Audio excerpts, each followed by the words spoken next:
Good day, Papua New Guinea. My name is Steven ANDAMBO.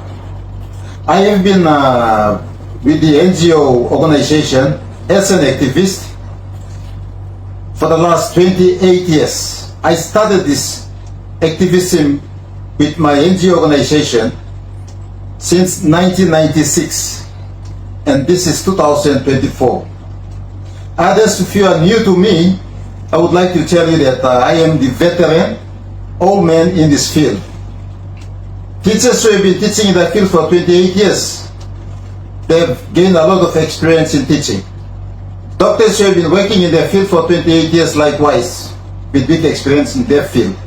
I am an activist who actually was vocal on a lot of corruption issues in the country, both national and international issues. Even went as far as addressing the issues of West Papua.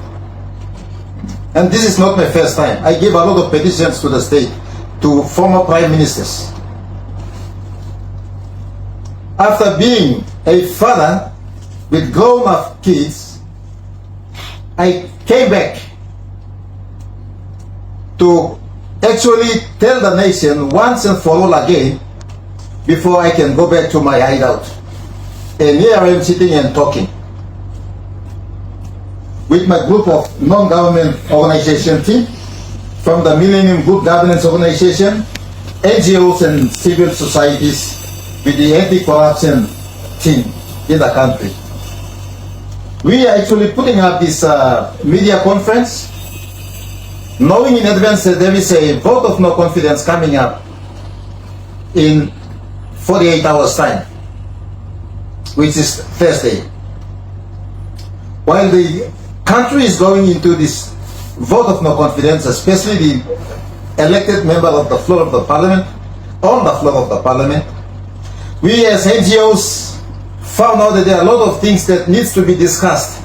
People are already tired, they are fed up with the actions of the current government.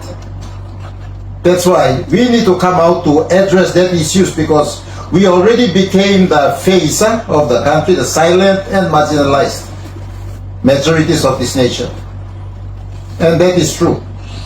We became the eyes, things that they can't see, we have seen it. We became your nose, we became your ears, and we became the entire mouth, so that we can speak out against corruption, especially in this nation.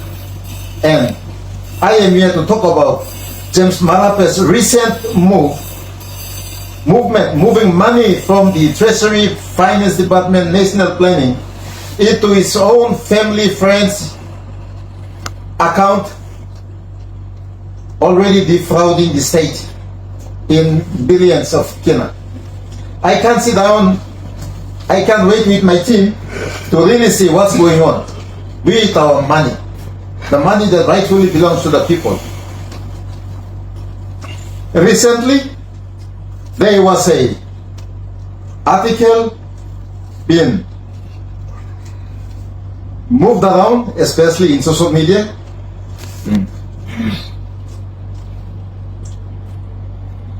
regarding the 90 million kina. There was a 90 million kina that came out from the Treasury office. So I, as the activist, a veteran activist, and in an organization where I belong to, I am now especially speaking against the current Prime Minister, James Marape. I am now accusing him of being a real fraudster, that's all, who has defrauded the state of Papua New Guinea. The recent revelation of 90 million kina, or the 90 million warrant released by Treasurer Ian Lingstaki to Works Minister Solan Mirising, has set light on a list of payments made to the Prime Minister Marape's immediate relatives and associates, the immediate, exposing his true nature, who Marape is.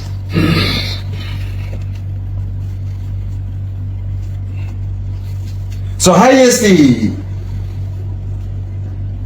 voice of the silent majority, I should say, as an activist who have been around in this field for the last 28 years. I am now calling upon the immediate suspension of the Secretary of the Treasury,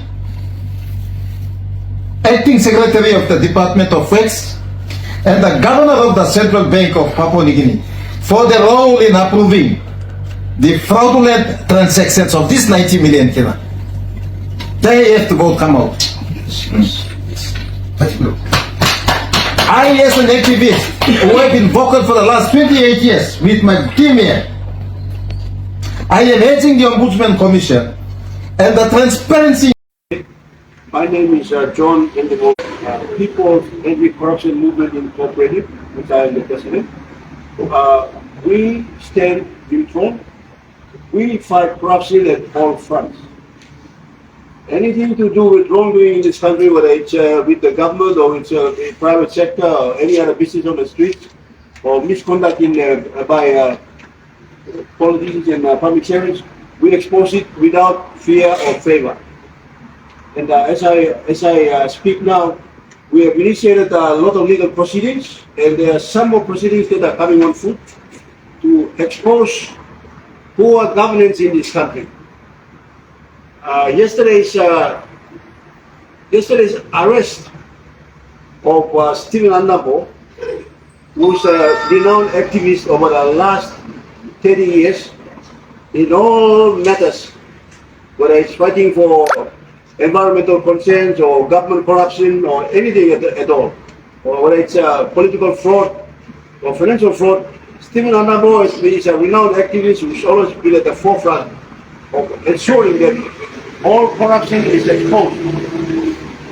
And Steven ANDAMBO'S arrest under very suspicious circumstances after he had released a video on the social media is something that we are concerned about, because it invades our right to free speech.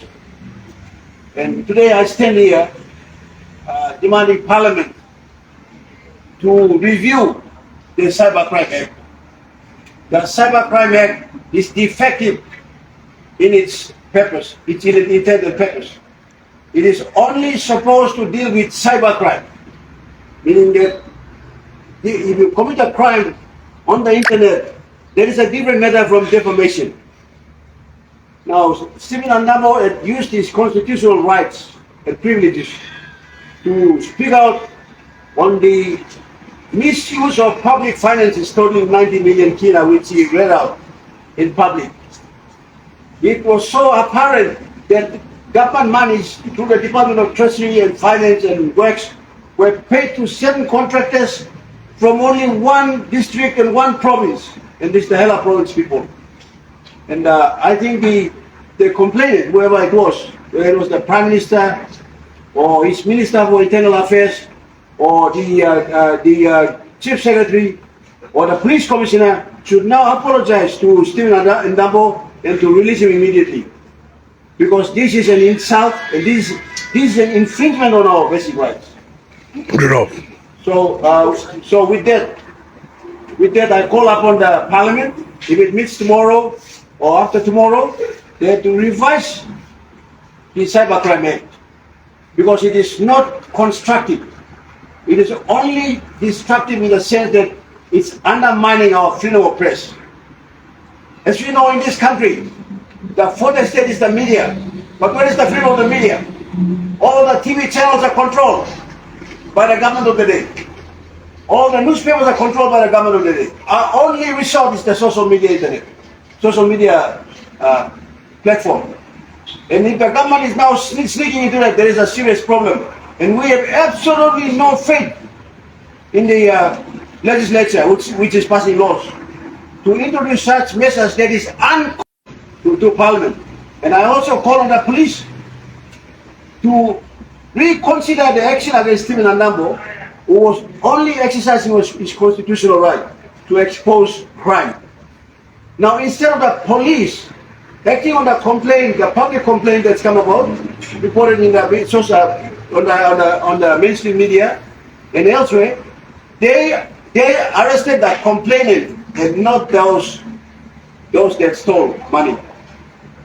A company that was only 2 months old receiving 10 million. Does it make sense? It does not make sense.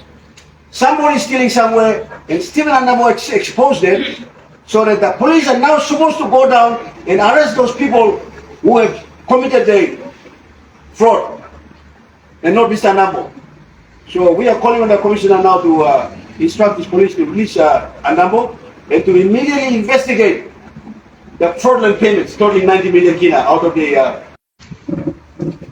Can someone please take us through what actually happened? What time he posted this video and then what time he got arrested?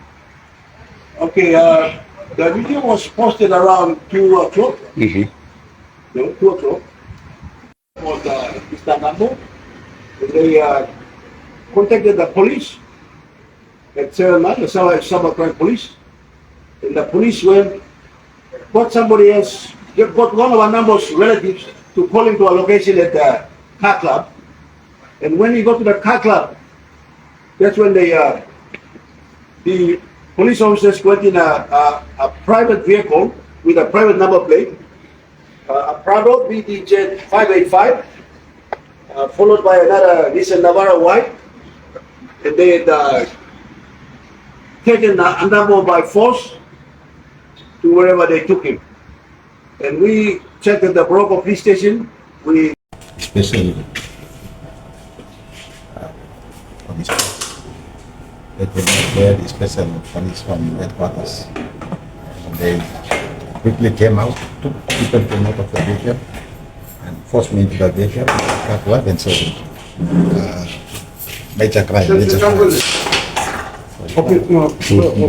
Emo finish. You can go now. Open it up. Kalau mo. Tutuh ya. Kalau mo bilang. Come. Major crime, 7 months. Not now, I'm already 6, 7, 8, 9, 10, after 5 hours. Kami kami berkosel. Nal kami di ni na yan. Pag ako question ni nal kay kay petit labi. Onno ko finishing it. So tomorrow 9 o'clock I'll be eximing okay no 7 9 now. I'll be completing this la processing normally. And then by charging me now. When I'm charged about charging me and then I think after this now by asking me to pay. This lamp sign ba kidnap or what? Yeah, I'm automatically kidnapping you. That's why I was supposed to be the vehicle. And then they told me that quickly I was informed land Lomito. And then now when the phone is not with me, the lab informed Lomito about himself. Some property blew you money. 4,000 dollars. 4,000 dollars. So we cannot be able to live. Oi, go. Ito kung Lomito. Jojo. You became a social media, I'm straight. And me and the corruption fighting for the last 28 years. You know, now also this like you check them up and become. Amos la Prime Minister Mr. Sanam na to totem corruption activity can want in team kami. Bigat ang registered organization. Amos la organization like come na lately and it's a non-government and civil society organization registered with IP. So, you know, the illegal organization become so fight on them on group from the meeting. And that's all. So only me lab now and now the Muslim in the you stop there. So tomorrow 9 o'clock. Boxing look in the 7 months. Paid by because I'm 5,000 here. According to information mix. Thank you. Look.